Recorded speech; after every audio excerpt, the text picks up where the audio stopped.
The waiting room smelled like lavender and false promises. Vanessa Chen sat in the cushioned chair, her hand resting protectively over the barely there swell of her belly. 14 weeks. That's how long this miracle had been growing inside her. A miracle that had taken 3 years of trying, 2 miscarriages, and more tears than she could count. She checked her phone again. Brandon was late. 20 minutes late. The clinic's soft music did nothing to calm the tremor in her hands. This was supposed to be their moment. The first real ultrasound where they'd see their baby move, maybe find out the gender if the baby cooperated. She'd been talking about it for weeks, marking the date on their calendar with a heart, reminding him every morning. The door opened. Vanessa's head snapped up, relief flooding through her, until she saw that Brandon wasn't alone. He walked in with his hand on the small of another woman's back. A beautiful woman with honey blonde hair and a smile that died the moment she saw Vanessa's pregnant form. Brandon? Vanessa's voice came out strangled. He had the audacity to look surprised, as if he'd forgotten his pregnant wife would be at her own ultrasound appointment. Vanessa? Hey, sorry I'm late. Traffic was insane. He dropped his hand from the woman's back. But the damage was done. The intimacy of that gesture had already burned itself into Vanessa's retinas. Who is this? Vanessa stood up, her pulse hammering in her throat. The blonde woman stepped back, her eyes wide. She looked young, mid-20s maybe. She wore a designer dress that probably cost more than Vanessa's car payment. This is Chelsea. She's a colleague. She was in the area, and I gave her a ride. The lie rolled off his tongue so smoothly it was almost impressive. Vanessa Chen? A nurse appeared in the doorway, clipboard in hand, oblivious to the bomb that had just detonated in her waiting room. We're ready for you. Vanessa couldn't move. She stared at her husband, this man she'd been with for 8 years, married to for 5 and saw a stranger. I'll wait here, Chelsea said quietly, and something in her tone made Vanessa's blood run cold. It was the voice of someone who knew she didn't belong but had chosen to be there anyway. No. Vanessa's voice cut through the air like glass. No, you won't. She grabbed her purse and walked past the nurse, past the examination room where she was supposed to see her baby's heartbeat, past the front desk and straight out into the parking lot. Behind her, she heard Brandon calling her name. She didn't stop. The house was silent when Vanessa walked through the door 4 hours later. She'd driven aimlessly, her hands shaking so badly she'd had to pull over twice. In a Starbucks parking lot, she'd finally broken down, sobbing so hard that a concerned barista had knocked on her window to ask if she needed help. She'd lied and said she was fine. Now, standing in the kitchen of the home she and Brandon had bought 3 years ago, the home they were supposed to raise their children in, Vanessa felt something shift inside her chest. Something cold and sharp that cut through the grief like a blade through silk. Her phone buzzed. Brandon's name lit up the screen for the 47th time. She answered. Vanessa, thank God. Baby, where are you? I've been losing my mind. Don't call me baby. Her voice was eerily calm. Don't ever call me that again. Silence. Then, let me explain. Explain what, Brandon? Explain why you brought your mistress to our baby's first ultrasound? I'm genuinely curious how you're going to spin this one. It's not like that. Chelsea is a client and she needed, stop lying. More silence. She could hear him breathing, searching for the right words, the right manipulation. I'm coming home, he finally said. We'll talk about this like adults. I'm not there. I'm at my lawyer's office. The panic in his voice was immediate. Vanessa, don't do anything crazy. Think about the baby. I'm thinking about the baby. That's all I've been thinking about. She hung up. But she wasn't at a lawyer's office, not yet.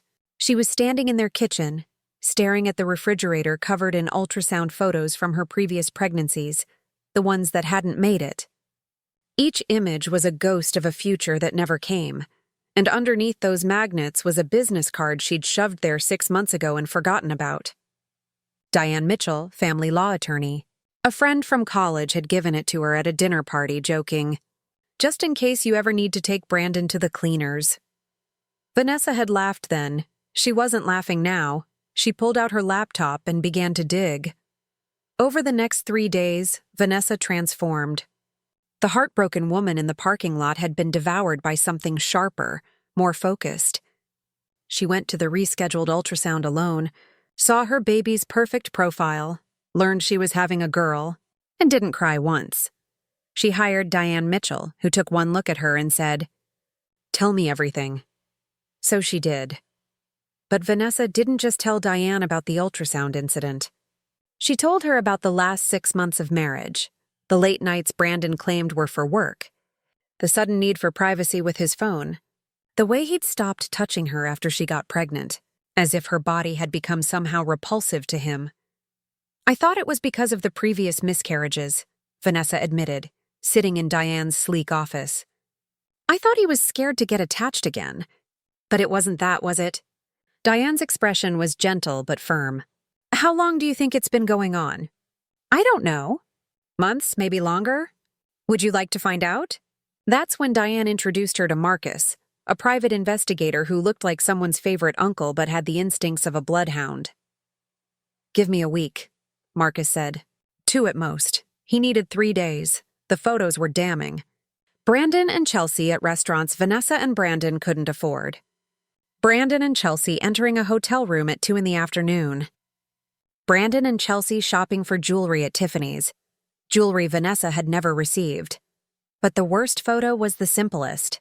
Brandon's hand on Chelsea's stomach, his face glowing with the same joy that had been absent from his eyes every time he looked at Vanessa's pregnancy. "How far along is she?" Vanessa asked, her voice hollow. Marcus shifted uncomfortably. "My source says about 10 weeks. 10 weeks. Vanessa did the math.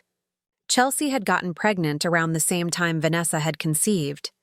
Brandon had been building a parallel life, hedging his bets between 2 futures. "There's more," Marcus said carefully. He slid another document across the table. "Financial records. He's been moving money." Vanessa scanned the pages. $20,000 withdrawn in careful increments over the past 4 months. Another $30,000 transferred to an account she didn't recognize. "That's our savings," she whispered. "That's the money we saved for the baby." "He's setting up a nest egg," Diane said quietly. "He's preparing to leave." The rage that consumed Vanessa then wasn't hot and explosive. It was cold and crystalline, clear as ice and twice as sharp. "Good," she said. "Let him prepare." Brandon finally came home on a Friday night, carrying takeout from Vanessa's favorite Thai restaurant, a peace offering she didn't want. She was sitting on the couch, her laptop open, looking serene. "Van." He set the food on the coffee table, his expression carefully constructed into concern. "Baby, I'm so sorry about the other day. I know how that looked, but I swear, she's pregnant." Vanessa said it conversationally, as if commenting on the weather. Brandon froze. "What?" Chelsea Moreno, 26 years old, marketing coordinator at Vertex Solutions, the company you've been consulting for. "She's 10 weeks pregnant with your child." The color drained from his face. Did you really think I'd just accept your story? That I'm so stupid, so desperate to believe you love me, that I'd swallow whatever garbage you fed me?" He sat down heavily in the armchair across from her. For a long moment he said nothing. Then, "It's not mine." Vanessa actually laughed. "Brandon, I have photos. I have bank records.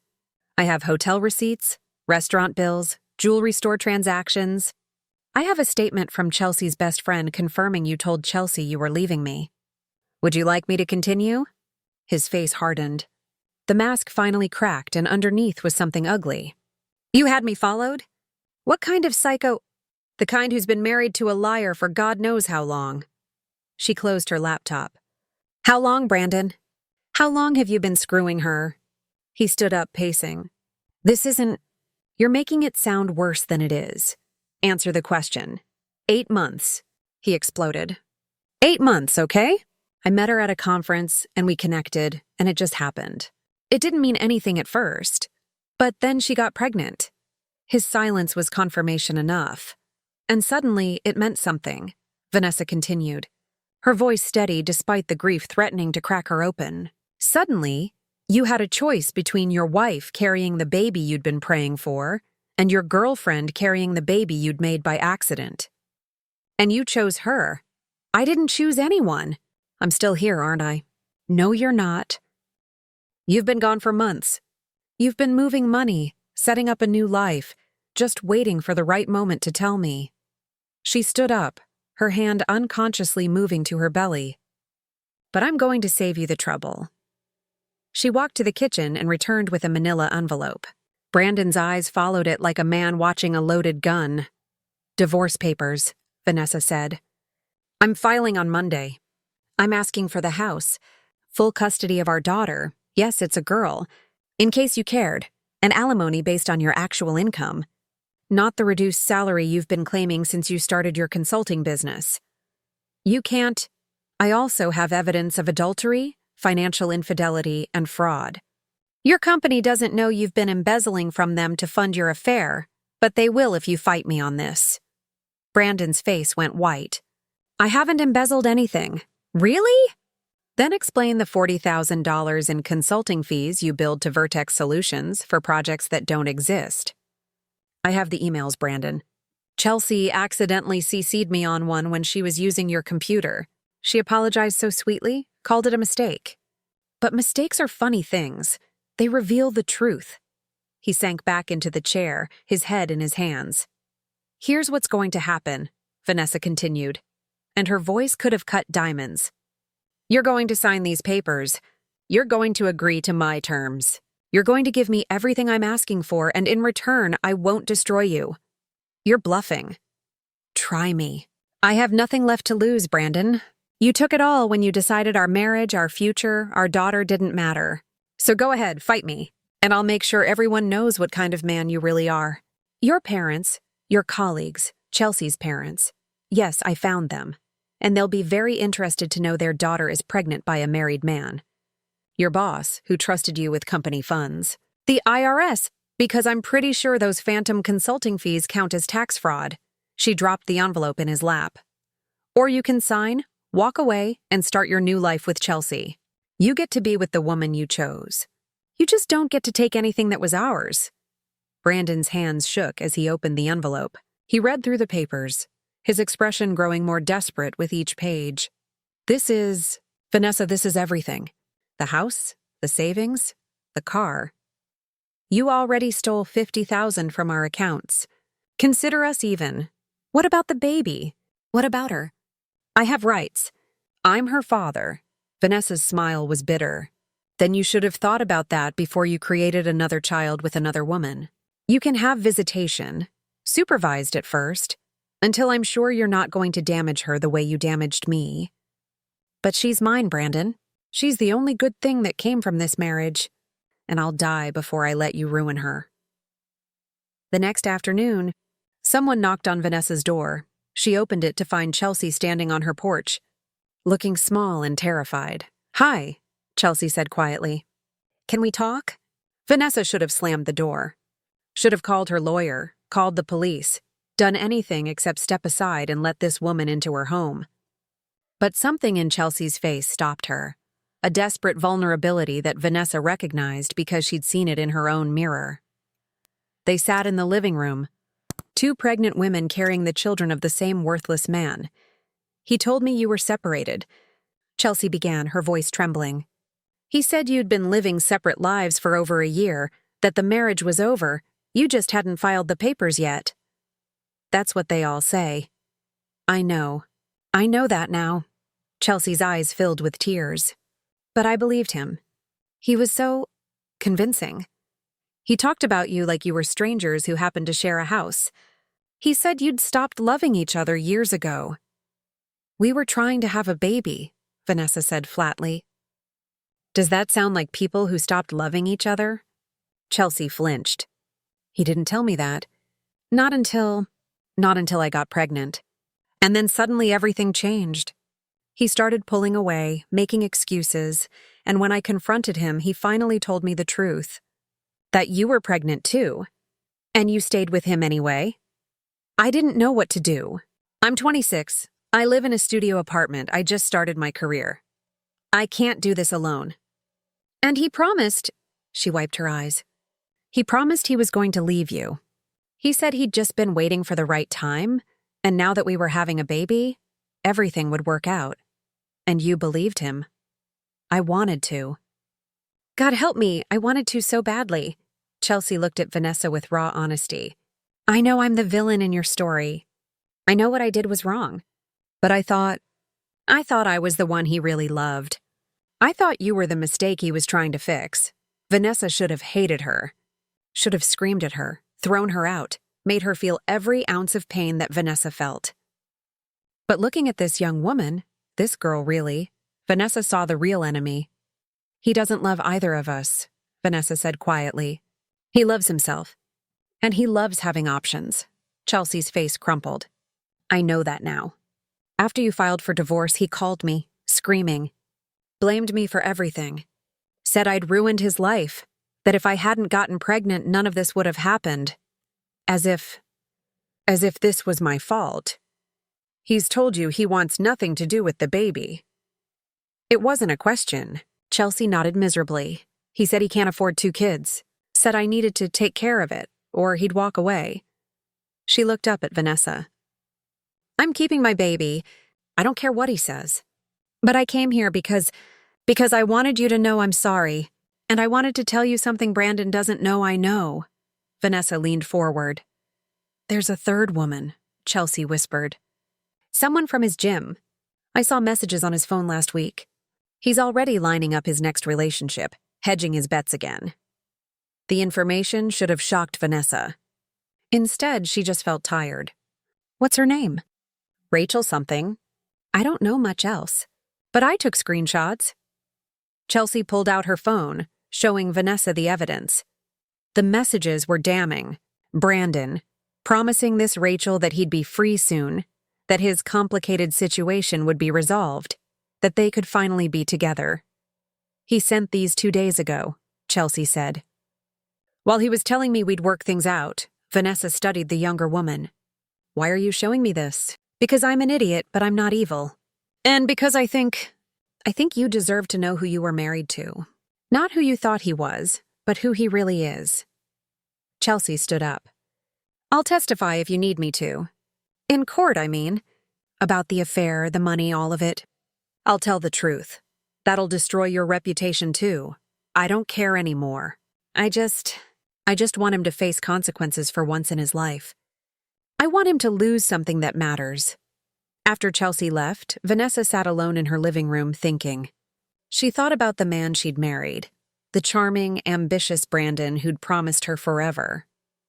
She thought about the years she'd wasted trying to be enough for him, trying to make him happy, trying to build a life he'd been systematically destroying.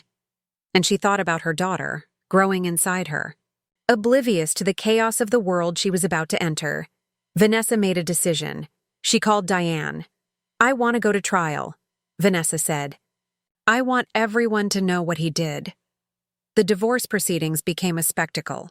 Brandon fought it at first, hiring an expensive lawyer who tried to paint Vanessa as vindictive and unstable. But Vanessa had something better than expensive counsel. She had the truth, documented and irrefutable. Chelsea testified, just as she'd promised. She sat in the witness box, 7 months pregnant, and told the court everything. The affair, the promises, the financial manipulation. Brandon's lawyer tried to discredit her, but the bank records spoke for themselves. Marcus testified about the surveillance, the hotel rooms, the second life Brandon had constructed. But the killing blow came from an unexpected source, Rachel, the woman from the gym. Vanessa's lawyer had subpoenaed her, and she arrived furious, having finally realized she was just another pawn in Brandon's game. He told me his wife was crazy, Rachel testified, her voice sharp with anger. He said she was making false accusations, trying to trap him. He said once the divorce was final, we'd be together. But then I found out about Chelsea, and I realized he'd been playing both of us. The judge, a woman in her 60s with steel gray hair and no patience for nonsense, listened to it all with an expression of growing disgust. When Brandon finally took the stand, his performance was pathetic. He tried to claim he'd made mistakes, that he still loved Vanessa, that he wanted to work things out for the sake of their daughter. "Mr. Chen," the judge interrupted, "are you currently in a relationship with Ms. Moreno?" "No, Your Honor." "And Ms. Patterson?" "The woman from your gym?" Brandon's face flushed. It wasn't serious. "So you had affairs with at least 3 women while your wife was pregnant with your child. You embezzled company funds to support these affairs, and you're now requesting alimony and shared custody?" "Your Honor, with all due respect, I've heard enough." The judge's ruling was swift and brutal. Vanessa got the house, the car, full physical custody with Brandon getting supervised visitation only, and enough alimony to ensure her daughter would want for nothing. Brandon was also ordered to pay Chelsea child support, a fact that made him physically recoil in court. Additionally, the judge added, looking at Brandon with barely concealed contempt, "I'm recommending that the district attorney investigate the financial irregularities brought up in this case. Fraud is fraud, Mr. Chen, regardless of whether it's committed against a company or a family." Brandon's lawyer jumped up. "Your Honor, that's not—" "Sit down. We're done here." 3 months later, Vanessa gave birth to her daughter in a hospital, room filled with her parents, her sister, and Chelsea, who'd become an unlikely friend. Chelsea's son had been born 6 weeks earlier, a healthy boy Brandon had never come to see. Vanessa named her daughter Grace because grace was something she'd had to learn. Grace for herself, for the years she'd lost, for the future she'd thought was gone. Grace because she'd survived. Brandon sent a card and a gift basket that Vanessa threw away without opening. He was fighting the fraud charges, burning through money on lawyers, his reputation in ruins. His company had fired him. Rachel had posted their text messages online, ensuring everyone knew exactly what kind of man he was. And Chelsea had filed her own suit for child support, backed by the same evidence Vanessa had used. He'd lost everything trying to have it all. 6 months after the divorce was finalized, Vanessa stood in her kitchen, in her house, with Grace sleeping peacefully in a carrier on her chest. She was making coffee when her phone buzzed. It was a message from Brandon. "Can we talk? I miss you. I miss us. I made mistakes, but we can fix this." Vanessa read it, felt nothing, and deleted it. She picked up her coffee, walked to her back porch, and watched the sunrise paint the sky in shades of gold and pink. Grace stirred against her chest, making the soft snuffling sounds that meant she'd wake soon, hungry and demanding. Vanessa smiled. She'd thought rock bottom was finding her husband with his mistress at their baby's ultrasound. But rock bottom had actually been the moment she believed she couldn't survive without him, that her world would end if he left. She'd been wrong. Her world hadn't ended. It had begun. And as Grace opened her eyes, beautiful, perfect eyes that looked nothing like Brandon's, Vanessa finally understood what she'd been fighting for all along. Not a marriage, not a man, not even justice. Freedom. She'd fought for the freedom to choose herself, to build a life that wasn't defined by someone else's betrayal, to show her daughter what strength looked like. The sun rose higher, burning away the last shadows of the night. Vanessa Chen stood in the light, her daughter in her arms, and finally let herself feel something she hadn't felt in years. Hope. Not for Brandon to change, or come back, or suffer. Hope for herself. Hope for Grace. Hope for the future they'd build together, one day at a time, in a house filled with love instead of lies. Behind her, the photo on the refrigerator caught, the morning light, the ultrasound image from her first appointment, the one Brandon had ruined. She'd kept it not as a reminder of pain, but as a promise. A promise that she'd never again wait in a room full of lavender and false hope. A promise that she'd never again make herself small for someone who saw her as expendable. A promise that Grace would grow up knowing her mother had been strong enough to walk away, wise enough to fight back, and brave enough to stand alone. The coffee tasted perfect. The morning was beautiful, and for the first time in years, Vanessa Chen was exactly where she belonged. And that wraps up today's story. Now we want to hear from you. Where are you watching from? Drop your city or country in the comments, and let's see how far these stories reach. If this story moved you or gave you chills, give it a like, share, and subscribe for more powerful stories. One last thing, rate the story from 1 to 10 in the comments. Your feedback helps us bring you even better ones next time. Thanks for watching. We appreciate you being part of this storytelling journey.